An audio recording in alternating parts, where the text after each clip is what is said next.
नमस्ते भारत, नमस्ते किसान। मैं गणेश किसान फिर से किसान कार्यशाला प्लेटफॉर्म पर आज हूँ छत्तीसगढ़ कवर्धा डिस्ट्रिक्ट में। कुछ किसान मित्र यहाँ पे जुड़े हुए हैं और केला खेती में काफ़ी बदलाव और परिणाम और नतीजे, क्योंकि यहाँ पे पिछले 20 से 25 दिन से काफ़ी मात्रा में ठंडी है और ठंडी में भी आप अगर देखोगे तो केला एकदम सही सेट और ग्रीनरी लेकर खड़ा है। नीचे तक का स्टम मैच्योरिटी काफ़ी अच्छा है। आइए इसके पीछे का राज क्या है और किसान कहाँ से गाइडलाइन ले रहे हैं और इसमें क्या क्या शेड्यूल फॉलो कर रहे हैं, ताकि आप जैसे किसान मित्र भी इनके साथ में अगर हो जुड़े हुए हैं तो आपको भी पता चले कि केले में कौन सी अवस्था में क्या क्या चीज़ें दी जानी चाहिए, ताकि केला फिर सस्टेनेबल इस जैसा खड़ा रहे। अभी थोड़ा सा समय हुआ है आने में, लेकिन फिर भी बैटरी है, किसान भाई साथ में है तो कोई समस्याएं नहीं है। राम राम भाई। राम राम। आपका परिचय बताइए, मैं कहाँ पर हूँ? जी, परमेश्वर वर्मा, ग्राम कुसुमघटा, छत्तीसगढ़, कवर्धा। ओके, ये कौन सा पौधा लगा हुआ है आपका और कब लगा हुआ है, और आप किसके माध्यम से यहाँ पे गाइडलाइन के हिसाब से, किसके गाइडलाइन से यहाँ पे ये पौधे में न्यूट्रिशन मैनेजमेंट, वाटर मैनेजमेंट सारी चीज़ें कर रहे हो?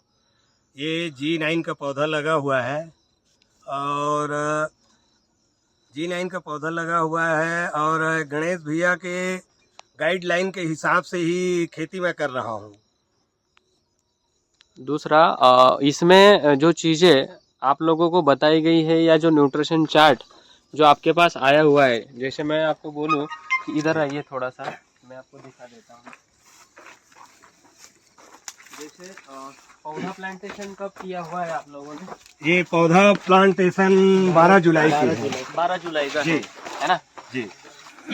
12 जुलाई 2023। हाँ, 2023 पिछले का। इधर आ जाइए भाई लोग, बैठ जाइए थोड़ा सा, क्योंकि बैठ के ही अपन थोड़ा सा चर्चा करते हैं। 12 जुलाई 2023 में जैसे आपने G9 पौधा लगाया तो पहले 2 महीने तो मेरा नंबर आपको पता ही नहीं था, क्योंकि नंबर चेंज हो गया था जी। और नंबर जब आपको मिला तब दुविधा अवस्था में पौधा था। बहुत ज्यादा भैया, पानी भरा हुआ था, पानी के कारण बहुत दिक्कत थी अपने को इसलिए परेशान था। और जिस दिन से आप मेरे संपर्क में आए जी, उस दिन से आज तक आपको जो ड्रिंचिंग है, जो स्प्रे शेड्यूल, जो खाद मैंने बताया, क्या उससे आप किसानों को, जैसे आप अकेले नहीं हो, मेरे साथ में कई सारे किसान मित्र हैं जी। तो सबको फायदा हुआ है या नुकसान हुआ है? नहीं नहीं, पूरा फायदा हुआ है भैया। अगर कहीं आपसे संपर्क नहीं होता ना तो हम लोगों का तो पूरा घाटा ही जाता। दूसरा कि जिनके भी पौधे बैठे हुए थे, जैसे आपके भी, तो आप लोगों को जैसे केला गुरु मैंने किट मंगवाने का बोला, ड्रिंचिंग दिया और ऊपर से स्प्रे शेड्यूल जो दिया, क्या सही में वो देने के बाद में पौधे में कुछ ग्रोथ, ग्रीनरी और चलने में कुछ आपको समझ में आया कि पौधा रुक नहीं रहा है, अभी कंटिन्यूसली चल रहा है? रियल बताना है ना एकदम सही सही दिख रहा है भैया। ज्यादा प्रॉब्लम में तो मैं था। मेरे प्लाट में तो CMV का अटैक था। अच्छा, हाँ, आपको पहला वीडियो भेजा था CMV का। जी जी जी। जब आप बताए जो गाइडलाइन उसमें गए तो वायरस गए। अच्छा, CMV के लिए क्या क्या किया? उसके लिए अपना स्ट्रेप्टोसाइक्लिन और ब्लू कॉपर। सबसे पहले तो वो ब्लीचिंग पाउडर किए थे। सबसे पहले ब्लीचिंग पाउडर, उसके बाद एक दिन के आड़ किए, उसके बाद ब्लू कॉपर और अपना स्ट्रेप्टोसाइक्लिन, उसके बाद अपना केला गुरु का 2-4 दिन के बाद ड्रेंचिंग लिए थे और ऊपर से टॉप फिलिंग भी किया था। हाँ ना? तो पौधा भी अच्छा है। अच्छा है। इनका पौधा लगभग ये साइज ले लिए थे और मेरा पौधा ना इतना था, इतना। अच्छा। और आज मैं इनके बराबर में हूँ, हल्का फुल्का इनका आगे है लेकिन इनका ही बराबर कर लिया हूँ। एकदम सही बात है भैया। वो दिक्कत एक्चुअल ये सारी चीजें जो है ना केला गुरु की वजह से नहीं हुआ है। आपने सही सही समय पे जो वीडियो भेजे और सही समय पे, जैसे 10 दिन 12 दिन में आपने हर दिन 10 दिन गए ना जो वीडियो भेजते हो, और वीडियो भेजने के बाद अगर रिप्लाई नहीं आया है तो फोन कॉल करके पूछना कि यार भैया आपने रिप्लाई नहीं दिया, और रिप्लाई देने के बाद में तुरंत उसको एप्लीकेशन करना। एक्चुअल जितनी भी चीजें मैंने बताई हुई है आपको, वो कोई ऐसे ज्यादा महंगी नहीं है जी। केला गुरु किट भी आपने जो लाया जी। वो नॉर्मल 1200 रुपए का, आप बाद में मंगाने की अरे- आवश्यकता ही नहीं अरे पड़ेगी। भैया हम लोग अपना वेल एग्रो के संपर्क में हाँ, थे, हाँ। तो एक प्रोडक्ट 1200 का आता है, 1200 जैसे 1800 वीवो क्या है, है इसका? रेडी फार्म है, ये इतना महंगा है कि हमारा केला है, जैसे मैं कलिंदर खरबूजा लगाता हूँ 1.5 लाख तक ले जाता है। जितना उत्पादन नहीं होगा उतना खर्चा ले जाते हैं वेल एग्रो का। जो एक्चुअल क्या है, कोई भी कंपनी को ठीक है, अभी जैसे आपने मुझे बोला कि आपका तरबूज का प्लॉट है, हाँ, तो तरबूज में आप ये जो केला गुरु किट है हाँ, ये सबका गुरु है। हाँ, मतलब आप उसको गन्ने में भी यूज कर सकते हो, आप पपीते में भी यूज कर सकते हो, सारी जगह पे उसको यूज कर सकते हो। उसमें जो मॉलिक्यूल चाहिए प्लांट फूड के लिए, जो प्लांट फूड लेता है वो फूड उठाने के लिए जो चीजें चाहिए, जी। मतलब हमारी बॉडी के जो हार्मोन्स है उसको एक्टिव करने का काम वो हमारे किट काम करते हैं। जी। और किट ज्यादा महंगे क्यों नहीं है, उसका एक रीजन है कि जिन लोगों से हम लोग जुड़े हुए हैं वो भी कहीं न कहीं किसान पुत्र है, और उन्होंने लेखी में ले लिया है हम लोगों से कि आप लोग इसके ऊपर कमीशन नहीं कमाओगे। कमीशन मतलब कि ज्यादा कमीशन नहीं कमाओगे, आपका पेट्रोल पानी और दाल पानी चल जाए, बस इतना ही। जी। वरना यही किट की कीमत दुगनी भी कर दी जाए तो एक बार किसान लगाएगा ना तो वो दूसरी बार 100% मंगाता है, जी। ये आपको भी पता है जी। बराबर। जी। इसलिए आपने पहली बार एक एक मंगाया, बाद में फिर और एक एक लाया। जी। आप तरबूजा खरबूजे के लिए जैसे तरबूजा प्लांटेशन स्वयं किया, अगर आप नर्सरी से प्लांट लाते हो हाँ, तो प्लांट लाने के बाद में ड्रिप तो बिछा हुआ है, हाँ, उसमें केला गुरु पाउडर जो पाउडर है हाँ, उसको ड्रिप में एप्लीकेशन 3-19-19 के साथ अगर कर दोगे ना, 22 दिन के साथ, हाँ, तो आप देखोगे कि उसके तीसरे दिन में 2 पत्ते आ जाएंगे, क्योंकि उसमें एक दिन में 1 पत्ता आ जाता है तरबूजे में अगर अच्छे चले जी। तो।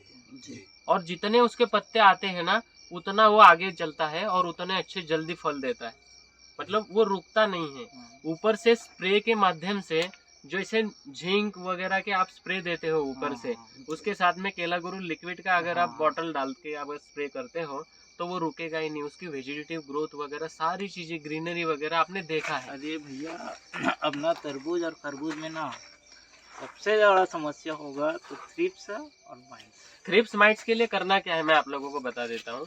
थ्रिप्स माइट्स के लिए देखो, हार्मोन चेंज के लिए हमें स्प्रे देने ही पड़ेंगे, लेकिन थ्रिप्स माइट्स कब आते हैं मैं बताता हूँ। सबसे ज्यादा थ्रिप्स माइट्स जो नए पत्ते आते हैं ना, उससे जो लगता है। एकदम कोमल नरम। ताजे पत्ते हैं जिसमें हरापन अभी नहीं बना है, पीला पत्ता आया हुआ है, हाँ। कोमल पत्ता, जी। उसके ऊपर अटैक करते हैं। अभी तरबूजा क्या है, मैंने क्या बोला, पर डे या फिर 48 घंटे में 1 पत्ता, तो उसके ऊपर तो कंटिन्यूस फूड है उसको, हाँ। नीचे का पत्ता हरा नहीं होता, ऊपर में पत्ता आ जाता है, तो वो नीचे से ऊपर। उसके लिए करना क्या है, सबसे बेस्ट मॉलिक्यूल है मट्टी का स्प्रे। अभी मैं आज के 15 दिन पहले सीवीआर जी से मिलने के लिए गया था हैदराबाद, चंतया वेंकटरामा रेड्डी, हाँ। तो उनसे मेरा कम से कम 1 घंटा वार्तालाप हुआ। मैंने वीडियो वगैरह नहीं बनाया हुआ है क्योंकि वो कॉमन मीटिंग थी, उन्होंने कुछ अंदरूनी चीजें थी उसके लिए मुझे बुलाया गया था। दूसरा, उन्होंने मुझे जो चीजें बताई मट्टी के बारे में, तो आप मट्टी का स्प्रे लेना पसंद करोगे तो मट्टी के स्प्रे में क्या क्या है मैं बता रहा हूँ। अगर आप जहाँ पे बंजर जमीन है वहां से अगर मट्टी लेते हो 3x4 या 2x3, जैसे अगर मट्टी लेते हो तो उसका रिजल्ट तो बेटर आएगा। लेकिन मैंने उनको 2-3 क्वेश्चन किए कि सर जी आप जो ये बता रहे हो, तो किसान ने अगर अपने ही खेत में एक कोने में या जहाँ पेड़ है वहां पे गड्ढा किया तो चलेगा क्या? तो उन्होंने बोला कि किसान अपने खेत में भी गड्ढा करके मट्टी ले सकता है चारों सतह की, लेकिन गड्ढे को ढक कर रखना चाहिए। तो 200 लीटर के बैरल में 20-25 किलो मिट्टी, आपके पास गन्ना लगा हुआ है, तो गन्ने का अगर आप रस जो जूस आता है वो अगर 200 लीटर के बैरल में 5 लीटर अगर डालते हो और 100 ग्राम हल्दी, इसको हिलाकर रख दो। हिलाकर रखने के बाद में 24 से 48 घंटे बाद मट्टी नीचे बैठ जाएगी, जो सैंड है उसमें मतलब कंकरी है, पथरी है, वो नीचे बैठ जाएगी। ऊपर का जितना भी पानी है उसको कपड़े से छानकर आप हर कोई चीज के ऊपर स्प्रे कर सकते हो। दूसरा, ये हो गया ऊपर से प्रोटेक्शन। नीचे से मल्टी न्यूट्रिशन अगर देना है तो उसी मिश्रण में अगर 200 ml आपने एरंडी, जानते हो एरंडी, एरंडी का तेल अगर ले लिया तो उसको अगर मिक्स करके डाला तो एरंडी का तेल ड्रिप से चला जाता है। तो वो जहां पे भी जाएगा, कौन सा भी पौधा हो, तो वो एरंडी का तेल फास्फोरस का सबसे अच्छा कार्य करता है। दूसरा, तेल क्या होता है ना, आपने देखा है कि पानी में कभी भी ऊपर जाता है, नीचे नहीं जाता है। एक्चुअल पौधा क्या लेता है? पानी लेता है। जड़ें क्या लेती है? वापसा, मतलब न्यूट्रिशन लेके कहाँ लेकर जाती है? पत्तों में। तो एरंडी अगर डाली आपने उस मट्टी के इसमें, तो यहाँ पे पानी गिरा तो जहाँ लायु पानी गिरता है वहीं से वो न्यूट्रिशन लेता है। तो वो एरंडी का तेल भी कहाँ लेकर जाएगा? इंटरनल बॉडी में। केला हो, गन्ना हो, पपीता हो, आपका तरबूजा हो, खरबूजा हो, कोई भी चीज नीचे से ऊपर जाती है, ऊपर से नीचे आती है। फोटोसिंथेसिस जब होगा तो जो कच्चा भोजन है वो पक्के में कन्वर्ट होता है। तो एरंडी से ये होता है कि जड़ें भी अच्छी मिलेगी फास्फोरस ज्यादा होने की वजह से। दूसरा, पत्ते में अगर जाएगा तो एरंडी कभी किसने खाई है? खाए तो नहीं है। एरंडी का तेल को यूज किया जाता है डाइजेस्टिव सिस्टम को नहीं, एकदम सही पेट बात। साफ करने के लिए जी, उसका जी। उपयोग किया जाता उपयोग है। होता है ना। तो कोई थ्रिप्स माइट्स अगर उसको चाट ले तो उसमें समस्या उसको क्रिएट हो जाती है। किसको? जो भी वहाँ पे वो थ्रिप्स माइट चाट रहा है वो। हाँ। सबसे बेस्ट और अच्छा मॉलिक्यूल आपका मट्टी का स्प्रे हो सकता है। ओके, तो ये स्प्रे आपको अमावस्या पूर्णिमा में करना है। बाकी जो बीच में दिन बचेंगे तो उसमें multi oxygen, multi nutrition, multi micro nutrition ये देने ही पड़ेंगे। एक्चुअल मट्टी के माध्यम से भी वो न्यूट्रिशन उसको मिलेंगे, लेकिन हमें तरबूजा, खरबूजा जो शॉर्ट ड्यूरेशन क्रॉप है उसको तुरंत कैसे हम लोग अच्छे से अच्छे उत्पादन ले बाकी कंपनियों के प्रोडक्ट के बगैर, तो फिर इससे आप ले सकते हो। केले में भी वही सिस्टम से आप जा सकते हो। केले में नया फंडा नहीं है। जैसे आज के 20 दिन पहले ठंडी आने वाली थी, मैंने सब किसानों को बोला था कि कली का चूना पहले दो। कली का चूना देने के बाद में एक दिन छोड़ के दूसरे दिन, तीसरे दिन सल्फ्यूरिक एसिड ट्रीटमेंट करो, पूरा पानी पानी करो। समस्या आई भैया? नहीं। कई किसान है जिनके पत्ते अभी देखे नहीं के लायक नहीं है सही बात है। और पौधा रुका नहीं है। अभी क्या करना है, अगर और ठंडी 20-25 दिन हो गए हैं तो फिर से गर्मी आने से पहले कैल्शियम दे दो पौधों को। तो कैल्शियम चूने के माध्यम से ही दे सकते हो। थोड़ी सी गर्मी बढ़ी ना तो चूना दिया तो और पत्ते पीले होंगे। कैल्शियम सल्फाइड अगर देना है तो और कली का चूना 1000 पौधे को 2 किलो, सल्फ्यूरिक एसिड ट्रीटमेंट तीसरे दिन। 5वें दिन क्या करना है, 200 लीटर बैरल में आपको 200 ग्राम केला गुरु कीट पाउडर लेना है, जिसमें आपको पता है सारे मॉलिक्यूल है जो ग्रीनरी फैला देते हैं, रूट बना देते हैं।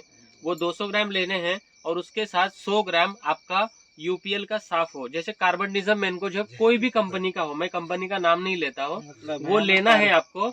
और 200 ml उसमें अल्कोहल। अभी अल्कोहल के स्वरूप में आप बॉबी ले लो या फिर मार्केट से अल्कोहल ले लो, और उसके साथ साथ 4 से 5 लीटर गन्ने का जूस। अभी गन्ने का जूस बार बार इसलिए बोल रहा हूँ ताकि इन किसानों के पास, सबके पास गन्ना लगा हुआ है और गन्ना अच्छा मीठा और सुक्रोज देने वाला है, तो आप उसमें 5 लीटर गन्ने का जूस डाल के ड्रिप से अगर छोड़ दोगे तो पौधे में सारे जो डिसऑर्डर आए हुए हैं वो पूरे क्लीन और अच्छे हो जाएंगे। बाद में फिर आपका जो भी फर्टिगेशन चलाना है, जैसे आपको पोटैश और अमोनियम सल्फेट बोला गया है मेरी तरफ से, मैग्नीशियम या साथ दूसरी चीजें बोली गई है, तो वो आप आपके हिसाब से देते रहो। क्योंकि कैल्शियम नाइट्रेट भी मार्केट में काफी महंगा हो चुका है। अगर कैल्शियम हमें चूने में 10 रुपए किलो से अगर हम लोग ले रहे हैं और पौधे को वही, आपने देखा होगा ग्रीनरी इस समय पे आपके गन्ने के पौधे के पत्ते भी पीले हो गए हैं पूरा, लेकिन केले में ग्रीनरी एकदम फाइन ट्यून है। कोई भी पत्ता देखोगे तो एकदम करकरा है, बराबर। थोड़ा सा पानी में आपका यहाँ मैनेजमेंट गड़बड़ हुआ है। मैनेजमेंट पर डे केले को चाहिए ताजा पानी, जितनी ज्यादा ठंडी उतनी ज्यादा पानी। तो आप में ये थोड़ी सी जो समस्या आई हुई है वो नहीं रहेगी। अभी थोड़ा सा पौधे को पुशअप देने के लिए आपको 24-24 जीरो मिलता है यहाँ पे, 24-24 मिलता है 24-24 zero 6 kilo, 1 litre phosphoric acid, 6 kilo potash और 2 किलो मैग्नीशियम सल्फेट और 100 ग्राम केला गुरु कीट वो पाउडर, वो मिक्स करके ड्रिप से एप्लीकेशन और 5-5 दिन में करना है। आपको 15 दिन में प्लॉट में और अलग से रिजल्ट आपको दिख जाएंगे। क्योंकि देखो हमने कैल्शियम दे दिया पौधे का ट्रेस निकालने के लिए, सल्फ्यूरिक एसिड दे दिया उसको चूने को रिलीज करने के लिए। बाद में 5वें दिन दे दिया कार्बनडिज्म मेन को, जब जो कॉन्टेक्ट और सिस्टमेटिक फंगीसाइड का काम करेगी। आपने केलागुरु कीट का जो पाउडर है वो दे दिया, उसमें फुलविक है, सीवीड है, प्लांट एक्सट्रैक्ट है, प्लांट स्टिमुलेंट है, पीएच है, कई सारी चीजें है उसमें। और जो पौधे को देने के बाद में पौधा स्टेबल खड़ा हो जाएगा, उसके 5 दिन के बाद में आपका फर्टिगेशन चला जाएगा। तो 15 दिन के बाद और इससे बढ़िया तने की मोटाई भी बढ़ेगी, आने वाला पत्ता इससे 1.5 गुना बड़ा आएगा। तो आपको फिर पौधा अच्छा रहा तो प्लॉट में मन लगता है, सही बात है कि नहीं? गड़बड़ रहा तो घर से ही ऐसा लगता है कि नहीं जाने दो, आनंद ही नहीं आया सर। बराबर। हाँ। तो पौधे की तरफ जब भी आपको लगे तो आपने उसका फोटो वीडियो भेजना है। दूसरा, कई किसान मित्रों का ये होता है, जैसे पिछली बार मैंने ये भैया को थोड़ा झाड़ा था, ये मुझे 3-4 पौधे के ही फोटो डालते थे कि ये पौधा इतना मेरा ये निकाल रहा है। मैंने इनको बोला, ब्रदर अगर 3000 पौधे लगाए हुए हैं और उसमें 30 पौधे गड़बड़ है तो 2970 पौधे जो अच्छे हैं उनको भी दिखाओ ना। तभी समझ में अभी मैं 30 पौधे देख के उस 3000 पौधे को भी शेड्यूल दे दूंगा, बिना फालतू खर्चा किसका होगा? किसान लोगों का होगा, किसान का होगा। तो किसान ने ये समझना है, कभी कभी होता क्या है कि 30 पौधे वो रिपेयर होने वाले नहीं है, तो हमें प्रयास करना है उसको वही रख के। मैंने वही समय बोला था कि उसको हम लोग एक 50 लीटर 60 पानी बनाकर उसको देते रहे, बाकी सारे प्लॉट को हम लोग कैसे एक्सेलेंट बनाए। अभी किसान क्या होता है ना, हर बार आप लोगों ने भी देखना है, नजर अच्छे की तरफ नहीं जाएगी। खेत में आने का सबसे पहले उस पौधे के पास जाओगे जो गड़बड़ है कि ये रिपेयर हुआ कि नहीं, अरे जो अच्छा चल रहा है उसमें क्या समस्या है वो भी तो देख के आओ। तो हर किसान ने वो चीजें देखनी। हाँ, उनको छोड़ना भी नहीं है, लेकिन वीडियो बनाते समय गणेश भाई आज डेट इतनी है, आज के 15 दिन पहले आपके पास वीडियो भेजा था, आज 15 दिन के बाद में आपने जितना बीच में शेड्यूल दिया था वो शेड्यूल करने के बाद में 2 पत्ते निकल के आ गए हैं। लेकिन लगभग मेरा प्लॉट 3000 का है, तो 300 पौधों में ऐसे ही कुछ पौधे हैं। वो पौधे के पास पिक्चर दिखा के लेके जाओ, ये 1 है, ये 2 है। बाकी पौधों का रूट स्ट्रक्चर और डिजाइन काफी अच्छा दिख रहा है। अभी आगे की गाइडलाइन आप बताओ। आने वाली मेरे हिसाब से 10 दिन से काफी अच्छी ठंडी है, तो मैं पानी कितना दूं और अभी क्या न्यूट्रिशन चेंज करना है या जो दिया हुआ है वही चलाना है। कितने मिनट हो गए? 1 मिनट में इतना छोड़ दो। शुरुआती में 2.5 मिनट का बनेगा, क्योंकि मुझे आदत गिरी हुई है, आपको आदत गिराने में समय लगेगा। लेकिन आप प्रयास करोगे ना तो ऐसी वीडियो बनाकर भेजोगे तो मैं देखने के बाद में, किसान 5-5 मिनट तो कुछ बोलता ही नहीं है। और कभी कभी किसान वीडियो बनाकर भेजते हैं तो 2.5 मिनट का वीडियो व्हाट्सएप पे आता है, उसके बाद आता ही नहीं है, आपको पता है ना। तो उसको लगता है कि 2.5 मिनट तो मैं दिखा दूं, उसके बाद में तीसरे मिनट में मैं बताऊं, तो वो आया ही नहीं मेरे पास। ये गड़बड़ होती है। किसान को लगता है कि यार मैंने भैया को वीडियो भेजा हुआ है, रिप्लाई आया ही नहीं, तो भैया को कुछ दिखा ही नहीं। मुझे अच्छे पौधे दिख गए, मुझे लगा अच्छा है, मैं ऐसा करके भेज देता हूँ। ये भी गड़बड़ियाँ होती है, क्योंकि आपके जैसे कई सारे मित्र मेरे साथ जुड़े हुए हैं, तो उनको सही गाइडलाइन जानी चाहिए, मेरा मेन उद्देश्य है। ठीक है, ठीक है। अभी से आज के दौर से आपको ध्यान रखना है। ओके, आप लोगों से मिलके काफी अच्छा लगा। Okay, thank you Bharat. Thank you भैया।